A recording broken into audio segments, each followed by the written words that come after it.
Tales for Dark Nights.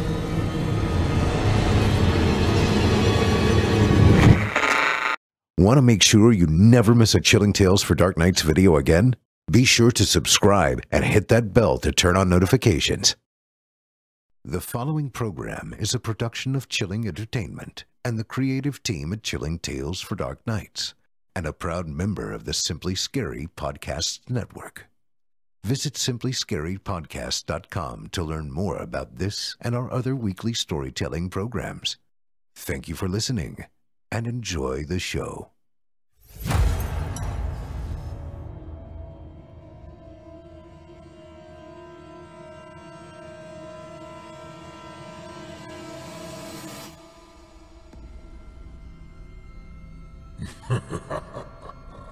Good evening. I'm storyteller Otis Jiry, and I ain't your grandfather. From where I'm from, we don't do bedtime stories. And if that's what you were expecting, you're in the wrong place. If it's terrifying tales you're after, well then, I've got just the thing. Get comfortable, settle in, turn off the lights, if you dare. Your night is about to get a whole lot darker. Who needs sleep anyway?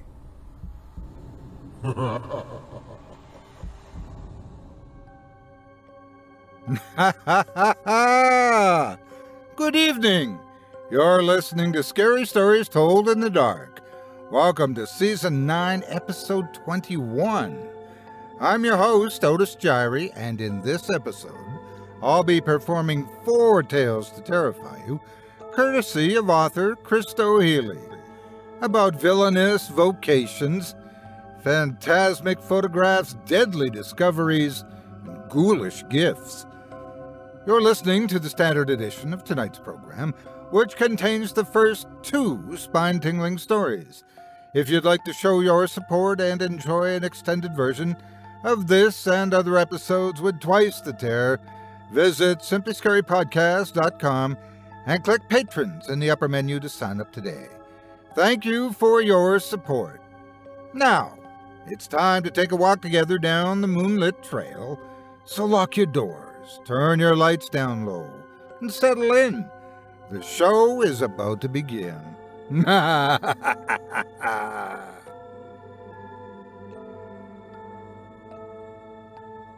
Our stories this evening are chilling in more ways than one, with each having a touch of winter about them.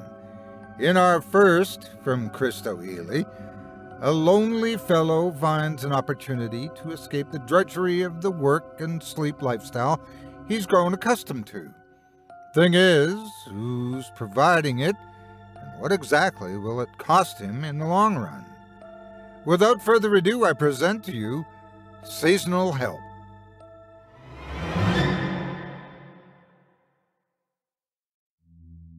Trevor walked in his front door with a sigh. He shut the door like it weighed a ton and put the chain lock in place. In truth, it was life that weighed on him, exhausted him so. Working retail during the holiday season felt like cruel torture they should designate for criminals who did terrible things to earn their fate. Customers certainly treated him like he was a criminal. They screamed and pushed and pointed, demanding and complaining in equal measures. If there was anything to get people out of the Christmas spirit, it was a grocery store in December. Trevor shuddered just thinking about it. He crossed the living room to fetch a cold one and passed by the Christmas tree on his way to the kitchen. He scoffed at it and kept going. He hadn't put a tree up in as long as he could remember, but he did it this year to be more festive, to remind himself of the good of the holiday season. As he popped open his beer, he thought about what a joke that was. A constant reminder of how he was alone and had no one to share the holidays with. No one to put presents under the tree for. It was not the fast track to happiness. It was stupid. Often, Trevor wondered what he did to earn this life. He was generally a pretty good guy. He wasn't a saint by any means. His childhood was full of trouble, but it was also 30 years in the past. For many years now, too many years, Trevor had just worked, paid bills, shopped for his meager groceries, and went on with life. He tried to use the internet to meet people. That seemed to be how everyone did it these days, and he didn't believe he could mingle with a stranger at this point. It was a small town as it was. He could imagine going to a bar and walking up to someone, only to realize that they were the person who demanded a can of cranberry sauce from the bottom case of the stack, even though all the cans in the 24-can cases stacked 12 high above it were precisely the damn same. He'd end up just throwing his drink on him and walking away. Using the internet allowed him to meet someone from a different town, close enough to be a short drive, but far enough to not shop at his store. Not that it made a difference. He'd chat with people in hopes of meeting in person, but most times it never even got that far. He just wasn't interesting enough. He didn't have much to say. He worked, came home, binged Netflix, and did his best to make sure his cat didn't starve and the litter box didn't stink. That was about the extent of it. He looked over at the cat dish on the nearby table and sighed again. Groaning at his sore back, Trevor went to the cabinet and retrieved a can of wet food. His cat, Big Head Todd, who he hadn't seen since he got home, appeared out of nowhere. Todd was sitting next to the empty dish like he'd been there the whole time. Trevor shook his head and rubbed at his tired eyes. "I'll never know how you do that, and I'll never know where the hell you go all the time." Todd gave him a look that, to him, said, "None of your business. Just feed me and go on." Even the cat has no respect for me, he thought. "I don't suppose you got me a Christmas present?" The cat gave him another awkward glance, and then hopped down from the table and trotted away. Trevor exhaled, his shoulders slumping. Yeah, that's what I thought. He did get Todd a few presents. They were already in his stocking, hanging from the doorway, because his salary wasn't enough for an apartment with a fireplace. He didn't honestly believe that Todd deserved Christmas presents, unless there was a kitty equivalent to Cole, but he didn't have anyone else to get anything for. He tried to continue exchanging gifts with his parents, but they yelled at him and told him to grow up and get married like everyone else, as if it were just so simple. Trevor grabbed 2 more beers out of the fridge and took them into the living room with him. It was binge o'clock, after all. He kicked off his shoes and winced at how badly his feet hurt. His feet and knees were always throbbing after a long shift on those terrible floors at the store. He'd feel like he was getting a vacation if he managed only to work an 8-hour shift. During the holiday season, 8-hour shifts were a thing of the past. He worked a minimum of 12 hours, sometimes as much as 17 or 18. Those were the days that he worried Todd would kill him in his sleep. He left a bowl of dry food out for the cat, but Todd was far too good for that.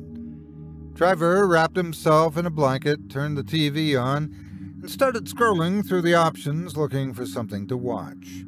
Sometimes he was so desperate for something to shake things up that he spent all night scrolling through and never actually watched anything. He'd fall asleep with the remote still in his hand. Living alone, his bed was all but unused. He would crash on his couch almost every day. He didn't want to scroll forever today, so he just picked something at random.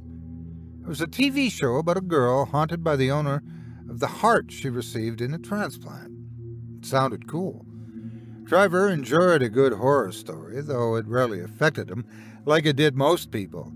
He felt that real life was far more terrifying than fiction. He was far more frightened by the idea of working a 17-hour day before Thanksgiving, knowing he was going to be abused the whole time, than he was afraid of a chainsaw-wielding maniac in the middle of nowhere. That family was running a business, and they were feeding customers to their customers. At this point in his life, Trevor thought, I get it. The show was pretty good. The beer wasn't, but it was cold at least. There was a shortage in the string of lights in his pitiful only Christmas tree, and it kept going off and coming back on. It was struggling to get through, just like the guy who wired it. Moaning with effort, Trevor got to his feet, walked over and unplugged it. I hope if I'm unable to take care of myself, someone unplugs me too, he thought. I don't have a wife or kids to hold on to. I'm not going to be like, but I have to get back to the grocery store and make sure that bitch in the sundress gets the right alkaline water. When he got back to the couch, Trevor paused the show. He grabbed his phone, plugged it into the charger so he didn't die, and checked on his profile to see if he had had any messages. He tried to put a nice photo on there, get his smile from his best angle, and fill the page with witty anecdotes someone might find interesting and amusing. It didn't seem to be working. His inbox was empty. Trevor gave one of his usual sighs, punctuated with a deep frown. He started searching people's profiles, trying to see if there was anyone on right now worth talking to. He didn't care if they were 300 miles away. He was just tired of feeling so alone. He tried to start several different conversations, but no one seemed to want to bite. You can't hate me yet, he thought, and you don't even know how boring I am yet. Can you please find out first, then run away like you're supposed to? After a while, Trevor got fed up and tossed his phone onto the floor. Todd had been down there and yelled at him for throwing things without looking. Then the cat ran away to sleep on the giant bed that it had taken ownership of. Sometimes, on days like this, going on felt tough. He had to somehow wake up in the morning after this day and get up to do it all over again. For what? For the future, he told himself. For hope. He was jaded and miserable, but not hopeless. Sometimes good things came along when you weren't looking. At least that's what people told him all the time, and he chose to believe it because what else was there? One day, something good was just going to show up at his door, and he needed to be around to take advantage of the opportunity. As if on cue, there was a knock on his door. Trevor's eyes widened. He choked on a sip of his beer and coughed, wiping at his mouth with the back of his hand. "You gotta be kidding me," he said quietly. With another of his patterned groans, Trevor pushed his aching body up off the couch. The knock on the door sounded again. He almost yelled at them to chill out and hang on a sec, but he didn't know who was on the other side, and he didn't want to give the wrong first impression to his future life partner. When he reached the door, Trevor kept the chain in place, but opened the door a few inches so he could look through who was knocking. A short, well-kept man stood in the hall with a decent suit, eyeglasses, and too much gel in his hair. Trevor's confusion only deepened. "Precisely," the man said with a beaming grin echoing in his eyes. Trevor blinked and shook his head. If this was some kind of game or prank, he was way too tired to deal with it. "I'm sorry, who are you?"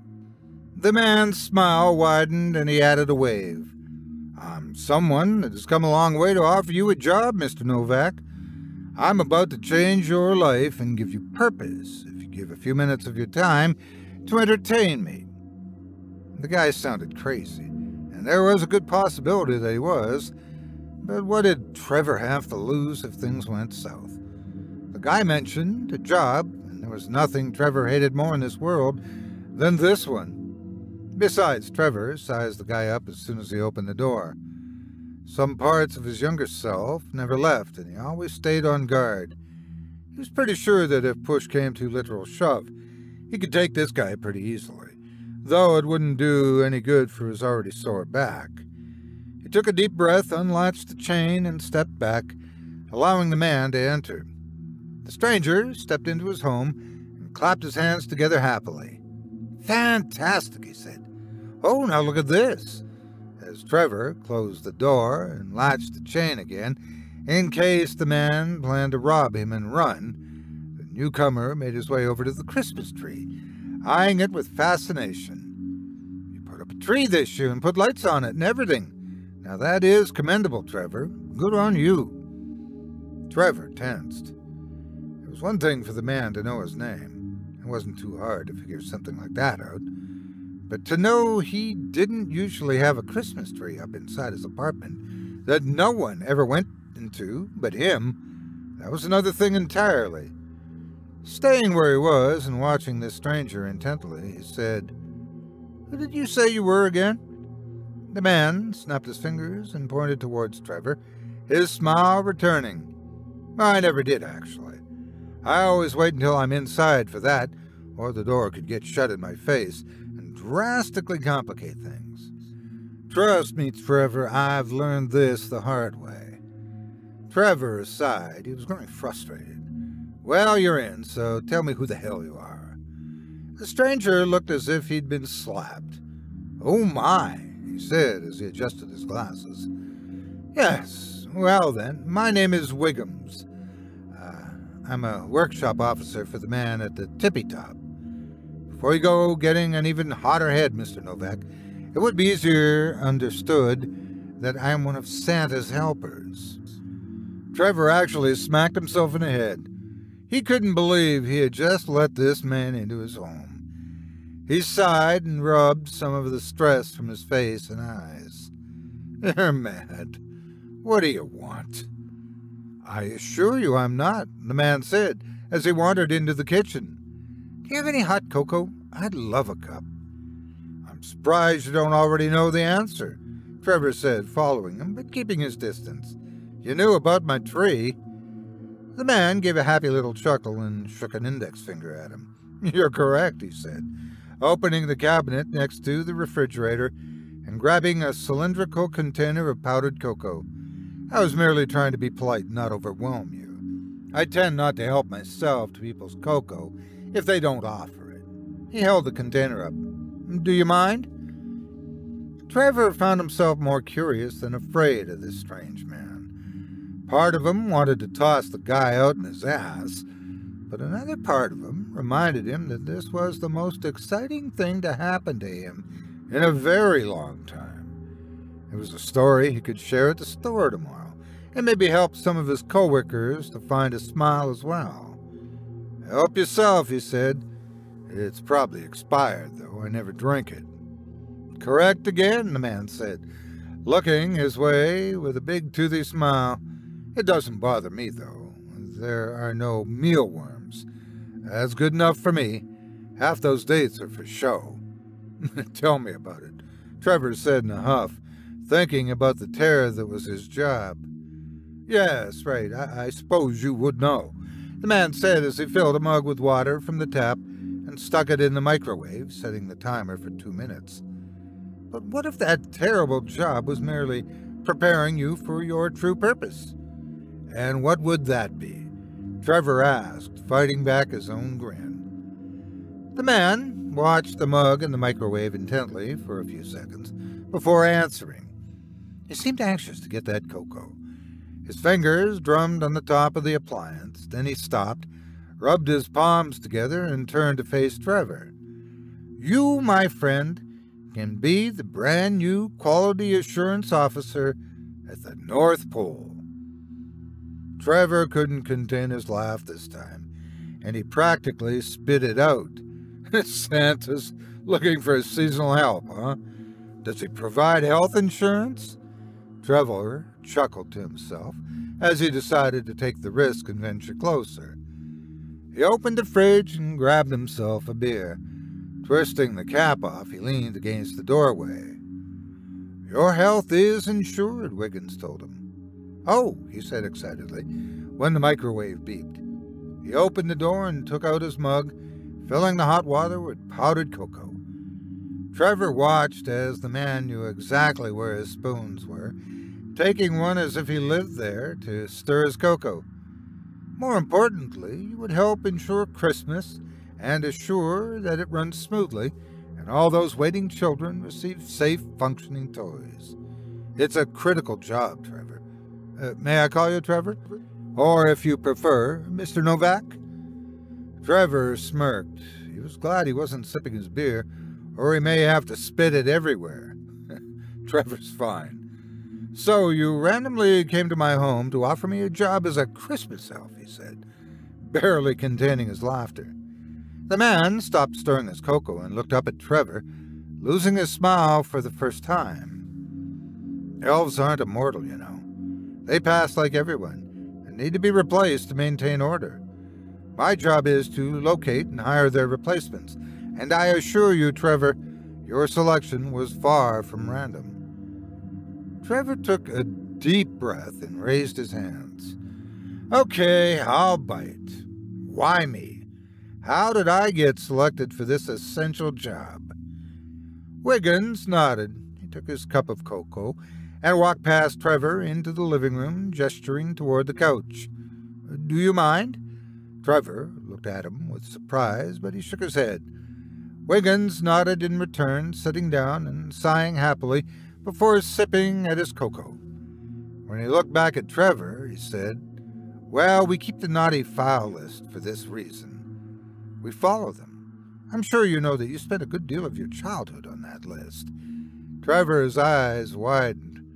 He left the doorway and crossed into the living room. Was this guy serious? Wiggins continued, We watch for those candidates that go on to have lives like yours.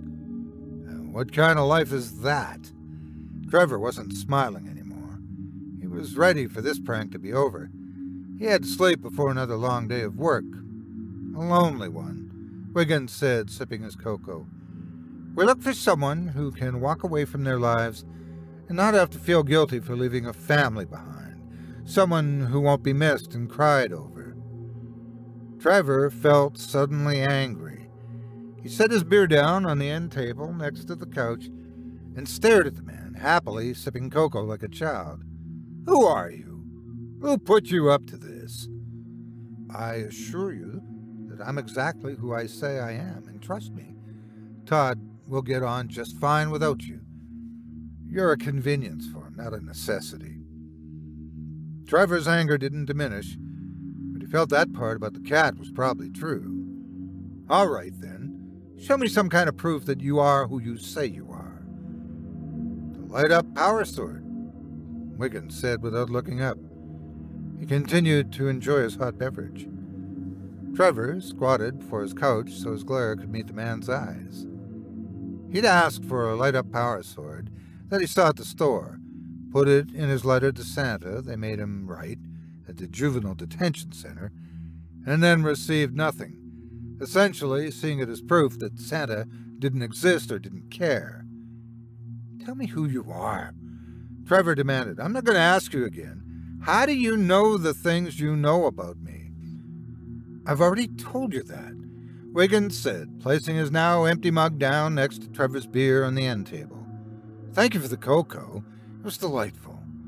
He got to his feet, walked to the front door, and undid the chain. Trevor stood as well, watching him. Wiggins opened the door, looked down at Todd, and said, He's not coming back here.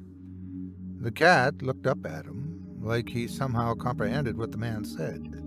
Then he strolled past him, out the open door.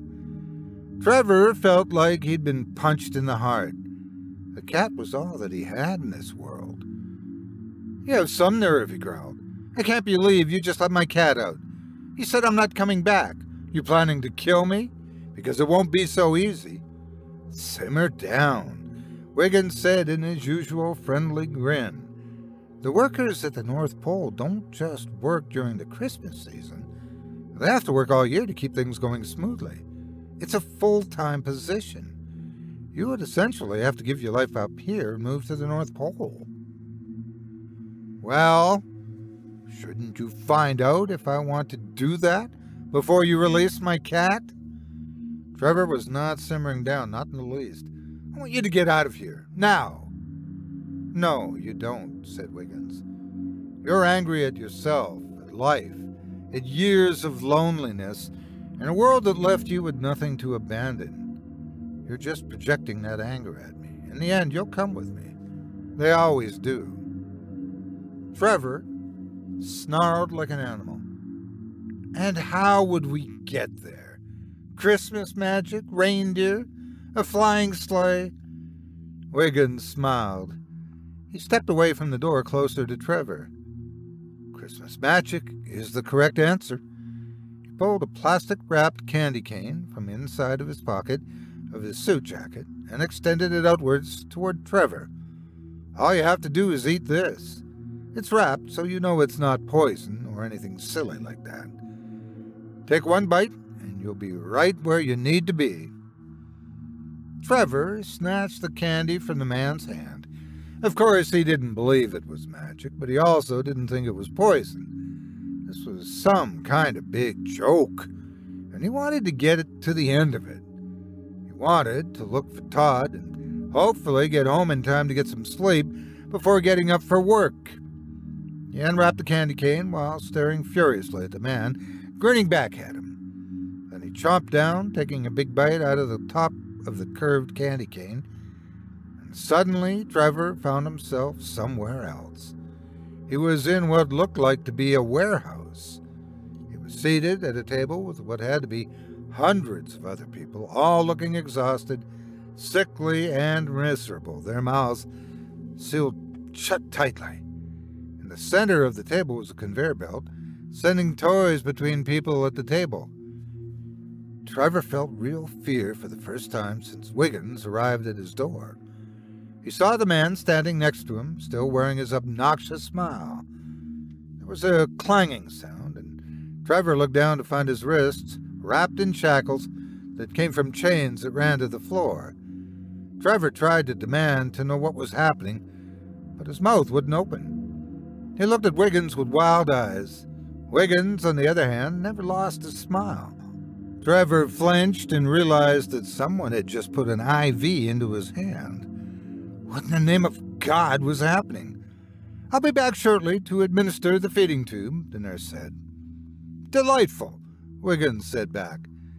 Then he clapped his hands and looked at Trevor. "The IV and the feeding tube will keep you nourished and healthy for a long time, and when they're no longer enough, you'll be replaced by someone else just like you. You'd be surprised by just how many there are, Mr. Novak. I know it's a lot to digest at the moment, but I need you to pay attention. You need to use your hands to check toys that go past for mistakes and dangers. The chief toy officer will explain in greater detail. You must do your job or you will face terrible consequences, none of which will be death. You will not be allowed out of your contract you agreed to by biting the candy cane. Pain and suffering are an option, death isn't. It will do you well to keep that in mind." The frighteningly thin, unshaven older man across from Trevor looked at him with fearful eyes and shook his head before he grabbed an action figure that came down the belt before him. Trevor realized that the man couldn't talk any more than he could. None of them could be imaginary, and this guy was trying to warn him that it wasn't worth it not to comply. Trevor felt tears fill his eyes and spill over his lower lids to careen down his cheeks. Now, Wiggins said, patting his shoulder. "You're doing a good thing, Trevor. I mean, there's a reason we select from the naughty list, as I'm sure you now understand, but consider all the smiles you'll bring to those millions of children on the good list. That's your payment and reward for the lifetime of service you must now give. Welcome to your glorious purpose." Wiggins left then. Trevor watched him walking away, and he jumped up, realizing that his legs were attached to the legs of the chair. The whole chair moved, but it seemed to be bolted down. Trevor tried to scream, but there was no sound. It was just fear that raged in his silence, in his own mind.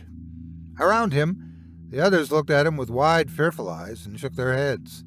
They all tried frantically to grab the passing toys with nervous fingers as if he were going to get them all in trouble. Trevor's body trembled as he began to weep. Then a man walked over to him, holding a clipboard.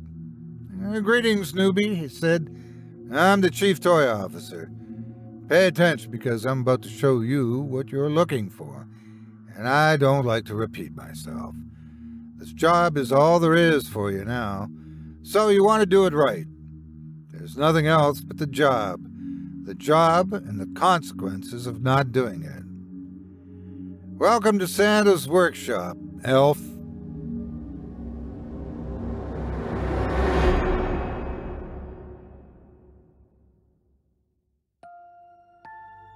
I hope you enjoyed Seasonal Help by author Chisto Healy, as performed by yours truly.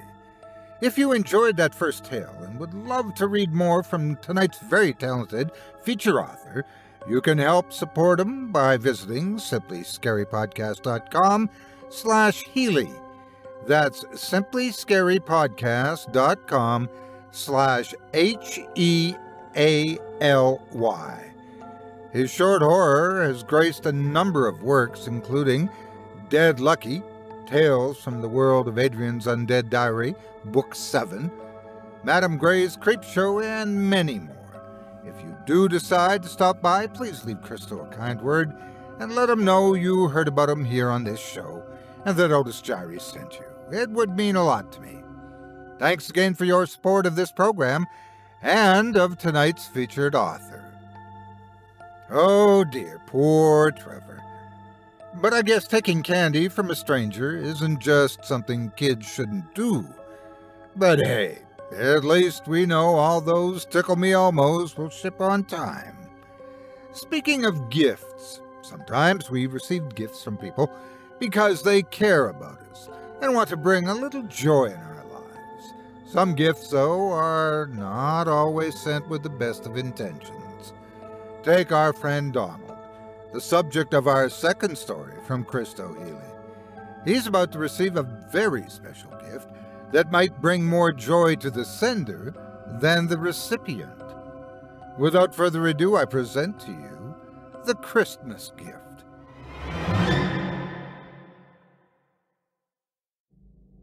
Donald opened the front door looking for who rang. There was no one on the porch of the big house or the walkway below. He looked around, eyes scanning the street, but he saw no one. Maybe some teenagers were playing their pranks, but Christmas seemed a strange time of year for those stunts. Had it been All Hallows Eve, it would have made more sense to him. Then he looked down. Donald eyed the gift box with curiosity. It sat there before his feet, perfectly wrapped and full of mystery. Whoever delivered the present had not wanted to hang around for the thank you, and it was a peculiar behavior. He wasn't someone that would need a gift or charity. He was still living off of his father's money, which was his grandfather's money. Donald hadn't worked a day in his life. He had no reason to. And if he cared enough to marry and procreate, his child wouldn't need to either. It was due to the everlasting boredom of being independently wealthy that Donald found his hobby. Like most affairs of the rich, his hobby was a secret, and now that he was staring at this strange gift box, he couldn't help but wonder if maybe it wasn't any longer. He stepped around the box and down the first few steps of the porch where he stood and scanned the yard, the bushes and the trees. His eyes combed the possible hiding places and came up empty. Donald shook his head at this. Whoever dropped off the present must have rung the doorbell and run as the devil had chased them. Turning back around, Donald bent over and scooped up the present. Then he carried it with him back into the big house. He closed and locked the door behind him. Donald didn't keep servants like so many others of his status. Servants were extra eyes and ears. They were loose ends and incriminating. Chances he didn't dare take. He didn't have a job. There was no reason he couldn't clean up after himself. That was part of the fun anyway. Donald walked through the silent house. He placed the package on the table for the time being. Before he could bring himself to walk away from it, he had to check the attached tag. Of course, it didn't list a name, and he hadn't been foolish enough to expect otherwise. All it said was, "I know who you are." That's a strange thing to say to one of the only millionaires in a small town. Of course they knew who he was. Literally everyone knew who he was. He was everywhere. He owned most of the town, or his father did at least. He'd never encountered a single soul that didn't know who he was. It made his hobby that much more enjoyable. Donald didn't open the present, though, not yet. He wanted to do it right, to savor the moment. He wanted to enjoy this. He knew, without needing to be told, that the gift was not an act of kindness. He thought about this as he ventured into the sitting room and stoked a fire in the fireplace. Then he went and fetched himself a fine glass and an even finer bottle of Merlot.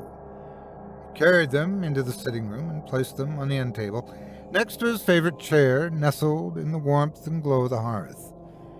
He went and retrieved his corncob pipe and a bag of fresh tobacco, which he packed it with.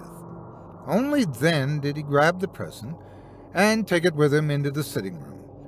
He poured himself a glass of wine and lit his pipe, taking a few good puffs. Then he placed the gift on his lap and looked at it once more. "What are you?" he said. "Where did you come from?" He set his wineglass on the table at his side and began to unwrap the paper. Nothing shot out. Nothing exploded. There was a box, a Christmas box, with pictures of Santa putting presents under a well-decorated tree. The sight of it made him smile. This was a well-played game. He had no family outside of his father, who was currently hospitalized and lying in a coma. He had no friends or significant others. He took women when he needed them, but he always discarded them when he was done. He did not need to keep someone long-term. He had admirers due to his wealth, but if they were going to give him a gift, they would want more than anything for him to know who it came from. It begged to know who deemed to celebrate the rich loner in the big house at the top of the hill. Donald took another sip of wine. He closed his eyes and reveled in the taste. Hints of cinnamon and pine swirling in his mouth. It was the perfect blend for the season. He set the glass back down and removed the box's lid. Inside was a book, a thick one. He removed it and set it aside for now. He looked into the box, turning it over and upside down. Other than red and green tissue paper, there was nothing else to be found. Donald's curiosity had piqued. He placed the box on the floor beside his chair and stuffed it with the wrapping paper, gently placing the lid back on. Then he puffed at his pipe and looked at the book, fingers brushing at his beard. It seemed to be a photo album. Maybe the gift was from an admirer after all. He lifted it and pulled the cover open. When he saw the first photo, he exhaled. He touched the picture gently with his fingertips. Whoever the gift giver was, they were a fan of his hobby. He remembered the girl from the photo, her loving smile, although she wasn't wearing it in the picture, and the way her eyes bulged as he strangled her. She was the first. He remembered how she tried to beg him for mercy, even when she could not speak, and how exhilarating it was for him. He smiled at the picture. He hadn't expected it to smile back. Then a hand reached out of the photo and grabbed him as it rested on the page. Suddenly he was somewhere else. There was a woman at her kitchen table sobbing and drinking. Before her on the table was the same picture that had brought him here. That was all she had. A voice from the past said to him, "Now she has nothing but grief. You did this." He was in a new place then. A man and a child were sitting by a Christmas tree. They were hanging up an ornament with the dead girl's face on it. That is a widower and a boy without a mother. Also, thanks to you. The consequences of your actions ripple out into the world like a pebble thrown into a pond, Donald. You are a cancer. Donald was back in his chair then, horrified. He threw the photo album onto the floor. What manner of sorcery was this? Was he meant to feel guilty? I don't, he said out loud to whatever spirits were listening. I take pleasure in the pain of others. Your efforts are pointless. Then picked the book back up and turned the page. Someone whispered in his ear. It sent a shiver down his spine. Enjoy the suffering with I will, he said angrily. He took a big gulp of wine and nodded. He puffed at his pipe until he felt his heart rate receding. Then he nodded again and retrieved the book from the floor. He turned the page. He knew who it was going to be, his second kill. He wished he could remember her name. Details of people didn't matter to him, though. They were things to be used and discarded. She was beautiful, though, wasn't she? The photo's face contorted to one of anger, and Donald recoiled. Then the slender fingers came through to grab his hand again. The doctor was visiting a girl that looked exactly like the one in the photo. It was impossible, he knew, even as he watched the doctor administer meds. She was dead. He buried her himself. Yet, here she was. She couldn't function after the death of her twin. She feels it every moment of every day. Essentially, she's as dead as well. A distant voice spoke to him. You did this. I did, he said, and I'd do it again. Then he was watching a body under a sheet being wheeled out the front door of a house. He blinked and watched with curiosity as it rode by. Under there is the body of my father. He couldn't live with it, knowing he failed to protect me from you. He took his own life. Then they were inside. There was a woman sitting on the floor, staring forth from empty, hollow eyes. Your mother, I presume, Donald said. Yes. She never recovered. I'm bored. Who's next? Donald said with agitation. Then he was back in his chair. Don't you know? A voice whispered in his ear. Donald poured himself a new glass of wine. His trembling fingers gave away the nerves he was pretending not to feel. His pipe was kicked. He sighed at it and put it down on the table. He sipped the wine with shaking fingers. Then he took a deep breath and turned the page. Let's get this over with, he said, all bravado. The brunette in the photo didn't wait for his nostalgia.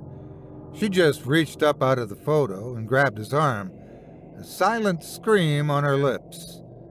He cried out, giving away that he was bothered by this routine. Then he was in an alley. There were men and women alike spread all over. They were shivering and coughing. They were lost in the highs of drugs and drowning the last sips of a bottle of booze. These are all the homeless people I worked with before you took me from the world, the dead girl told him. I was the only one that helped them. They lost their only ally because of you. Then they were standing in a morgue. There were bodies on tables all around them. These are the ones already lost, the girl said. It got too cold. They had no blankets, nowhere to go. You killed them all. Donald lifted one of the sheets and grimaced. This one's just a child, he said. A child you killed, the ghost told him. Donald shook his head. I've never killed a child. You have. You've done so much damage by taking good out of the world. You're poison. The poison that killed all of these people, Donald. Then he was back in his chair, breathing heavily. He looked around the room. He saw no one, but he felt like he was no longer alone. The solitude he cherished was taken from him, and his peace had been tainted. He felt angry and anxious all the same. I'm done with this game, he said. Then he threw the photo album into the fire. He grabbed his wine glass as it burned and snarled, lifting it. Cheers, he said, taking a sip. A wind came from nowhere and blew the fire out. Only wisps of smoke remained. The burned photo album flipped to the 4th page. Donald screamed and threw his wine glass at the fireplace, where it shattered loudly. A blonde woman in a sheer dress started to climb from the photo into the room with him. Donald shook his head. His breath caught in his chest as she crawled across the floor towards him. Then her pale hand grabbed his ankle. He was taken to a house where a woman was screaming at a child. She was throwing things at him while he cried. Another child, he said. What is this? This is my son, the ghost said angrily. I was a single mother. He was put into the system, and now is with foster parents that abuse him because of you. Donald curled his lip. Tell me where. I'll kill this woman next. I can help. You help nothing, the voice said to him. You can only ruin. You only destroy. Then he was under a bridge. He saw a teenage boy shivering and rocking himself. He recognized him immediately. He was the boy under the sheet that the last ghost had shown him. This is my other son, she said to him. He ran away from his abusive foster parents and lived on the street until he got pneumonia. Donald was back in his chair. He cursed loudly and slammed his fist down on the end table. The wine bottle toppled off and shattered on the floor at his feet, leaking red onto his expensive oriental rug. I did not mean for him to get hurt, he shouted. How was I to know? You don't know. You don't care. The whisper came in his ear. You take, without a single thought of the repercussions. Donald leapt to his feet. There are no repercussions. I'm rich. I own this town. I do what I want. Yes, you do. The page flipped again and Donald snarled. He stormed over to the book and grabbed it. As soon as he did, a hand came from the picture and grabbed his arm tightly. Then he was at a hospital. He recognized it. It was where his father was staying. They were in his wing, at his room, then inside. The nurse was burning him with a cigarette. I was his nurse. You didn't know that, of course. You didn't bother knowing anything about the lives you destroyed, the ghost told him. I took care of him and tended to him every day. This woman replaced me. She's someone like you, someone who enjoys the pain and suffering of others. Your father can't complain or make her stop. He's tortured in his daily sleep. Donald growled at her. You think I care? He chided. He means nothing to me. All I need from him is his money, and I've got that. Let him suffer. They blinked out of the room. She walked him through the wing, then showed him all of the other people left to suffer the same fate. What about them? She asked him. Fine, I'll kill her. Let me kill her, he said. You can't hurt these people if she's dead. You won't be killing anyone else, the dead girl said to him. Then he was back in his sitting room. His legs felt like rubber. The ghost was gone, but the book was still in his hand. He sat back in his chair before he fell. He stared down at the book in his hand. The last girl was his last kill, but the book still had another page. He heard the threat in what she had said to him, but he still felt the tug. He needed to know what was on that last page. He had already tried to burn the book. The game was predetermined. This was his fate, whatever it was. His heart was thundering against his ribs. He felt most afraid he'd ever felt in his life. His shaking fingers gripped the page and turned it. The final page was blank. What is this? I don't understand. Donald said, That's your page. The voice whispered into his ear. There's nothing to show you, no one to miss you, no one to be troubled by your passing. There's no echo, no ripple. There is simply nothing. The room grew suddenly cold. Donald dropped the book into the broken glass and spilled wine at his feet. The lights flickered and dimmed as shadows passed before him. Suddenly all 5 women were in the room with him, crowding him and moving in ever closer. Get away from me! Donald shouted. You can't do this, you're dead! All of you are dead! I killed you! I killed you! Yes, you did, the first girl said. You killed us all, the second chimed in. They were upon him then. Now we're here to return the favor, the third girl told him. They reached out with their ghostly fingers, grasping at his throat. Merry Christmas, the fourth girl said. The fifth just smiled and they grabbed a hold of him.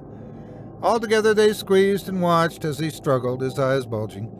They listened to him, tried to beg for mercy, in unintelligible words as the air was forced from his lungs.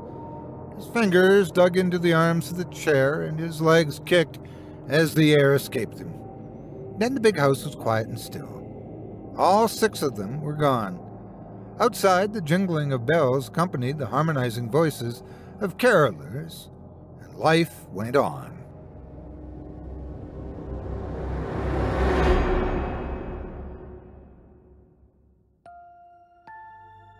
I hope you enjoyed The Christmas Gift by author Chisto Healy as performed by yours truly. If you enjoyed the tales you've heard tonight, I'd like to remind you one last time that tonight's featured author can be found by visiting our website. Just visit simplyscarypodcast.com/Healy.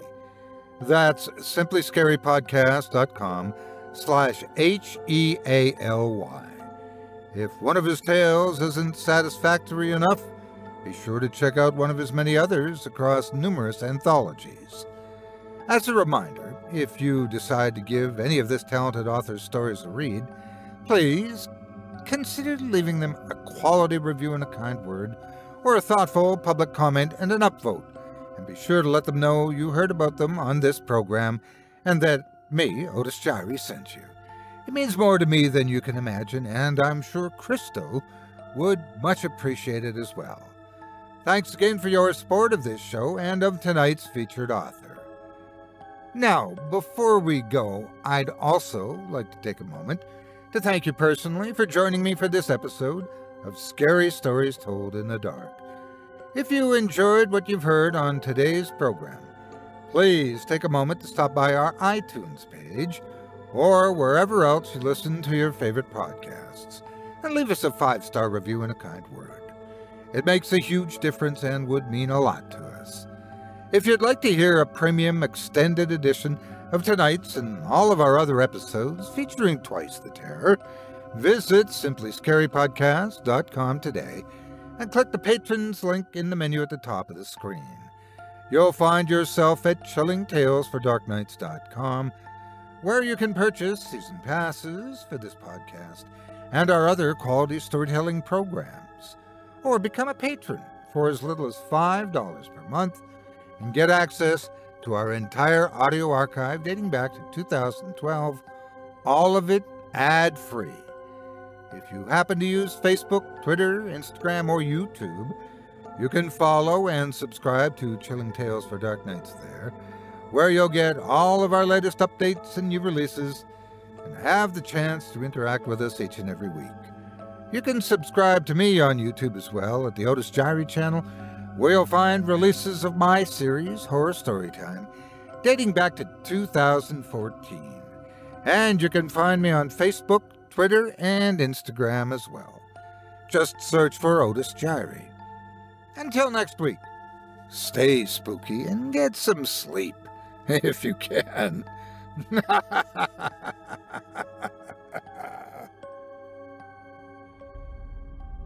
Thanks for listening. You've been listening to Scary Stories Told in the Dark, a production of Chilling Entertainment and the creative team at Chilling Tales for Dark Nights, and a proud member of the Simply Scary Podcasts Network. Visit simplyscarypodcast.com today to learn more about our network and our other amazing storytelling programs. Tonight's program was hosted, and its featured stories performed by yours truly, Otis Jiry. Selected stories have been adapted with the kind permission of their respective authors. Original music provided by Luke Hodgkinson and Jesse Cornett. Sound design and final mixing and mastering provided by executive producer and director Craig Groshek. Program's artwork and logo by David Romero. If you're looking for some fresh tales on a daily basis while waiting for the next podcast, check out my YouTube channel, the Otis Jiry channel, and my extensive collection of narrated tales there. Simply search on YouTube by my name, and you'll find me. And don't forget to subscribe and press the bell notification icon to get my latest releases. Got a scary tale of your own that you'd like performed? I take submissions. Email it to me today at otis@simplyscarypodcast.com to have your terrifying tome considered for production in a future episode of this show. That's otis@simplyscarypodcast.com. If you've enjoyed what you heard on tonight's program and are joining us on your favorite podcast app, subscribe to us to be sure you never miss an episode, and leave a 5-star review and a comment. Your feedback means a lot to me. You can also follow Chilling Tales for Dark Nights and yours truly on Facebook to connect anytime and get the latest updates on this and other programs and my channel. If you're listening on the Chilling Tales for Dark Nights YouTube channel, do us a favor and hit the subscribe button and the bell notification icon for ctfdn as well, to get more spooky tales from me and the crew, and another episode of this program each and every Wednesday.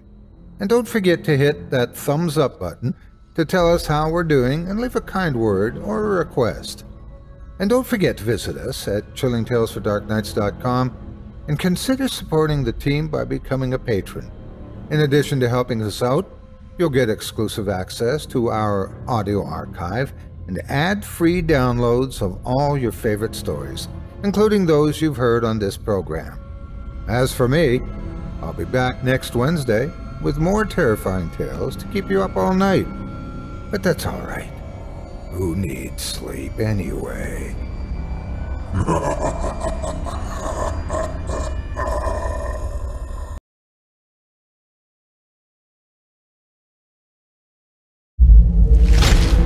Chilling Tales for Dark Nights.